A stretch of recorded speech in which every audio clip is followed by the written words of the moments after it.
అసలు ఉల్లిపాయ కోస్తే మన కంట్లో నీళ్ళెందుకొస్తాయి అనే ప్రశ్నకి మా బామ్మ సరదాగా ఒక కథ చెప్పేది. ఆ సరదా అయిన కథ మీకోసం. అనగనగా ఒక కూరగాయల రాజ్యం ఉండేది. ఆ రాజ్యంలో ఉండేవాళ్ళు నలుగురు మిత్రులు. ఉల్లిపాయ, బంగాళదుంప, టొమాటో, ఒక క్యారెట్. ఈ నలుగురు మిత్రుల్లో ఉల్లిపాయే చాలా సెన్సిటివ్ అంట. ప్రతి చిన్న విషయానికి ఏడ్చేదంట.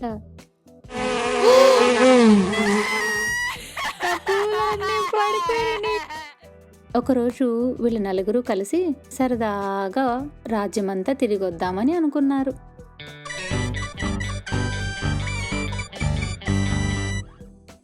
అలా కొంత దూరం ప్రయాణించగానే పక్క రాజ్యం నుంచి వచ్చిన కుందేలు ఈ క్యారెట్ని చూసి చటుక్కున నోట్లో వేసుకుంది.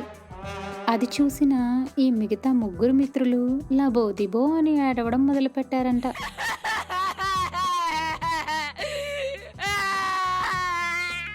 ఇక ముగ్గురు ఇంటికి వెళ్ళిపోదామని నిర్ణయించుకున్నారు. అలా ఇంటికి తిరిగి వస్తుండగా దారి మధ్యలో రోడ్డు దాటాల్సి వచ్చింది. బంగాళదుంప, ఉల్లిపాయ జాగ్రత్తగా రోడ్డు దాటేశారు. ఈ టొమాటో మాత్రం దిక్కులు చూస్తూ వెనకబడిపోయింది. ఈలోపే వెనక నుండి ఒక లారీ వచ్చి టమాటోను తొక్కేసింది. ఆ దెబ్బకి టమాటో పచ్చడి అయిపోయింది. అది చూసిన బంగాళదుంప, ఉల్లిపాయ బోరు బోరుమని ఏడవడం మొదలుపెట్టాయి. ఈరోజు ఏం బాలేదు, ఒక్క రోజులోనే ఇద్దరు మిత్రులను కోల్పోయాము, ఇక జాగ్రత్తగా ఇంటికి వెళ్ళిపోదామని బయలుదేరారు. ఇంటికి బయలుదేరబోతుండగా ఉల్లిపాయకి సడన్గా ఏదో కనిపించి అలా దూరంగా పరిగెత్తింది. ఈలోపు ఒక పెద్ద బండరాయి వచ్చి బంగాళదుంప మీద పడింది. ఆ దెబ్బకి బంగాళదుంప చితికిపోయింది. ఇక ఉల్లిపాయ బోరు బోరుని ఏడ్చుకుంటూ కూర్చుంది.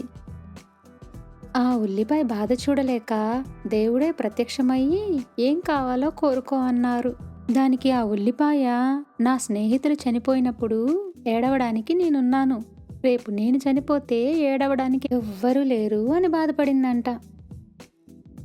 దాని బాధను అర్థం చేసుకున్న దేవుడు, ఇక నుండి నువ్వు చనిపోతే నీ చావుకు కారణమైన వాళ్లే నీకోసం ఏడుస్తారు అని వరమిచ్చారంట. ఇక అప్పటి నుండి ఆ ఉల్లిపాయ ఏడవడం ఆపేసి మనల్ని ఏడిపించడం మొదలుపెట్టింది. ఈ కథ మీరెప్పుడన్నా విన్నారా? లేక ఇదే ఫస్ట్ టైమా? నాకు కింద కమెంట్ చేసి చెప్పండి. అలా ఉల్లిపాయ కథ కంచికి మనం ఇంటికి. బాయ్.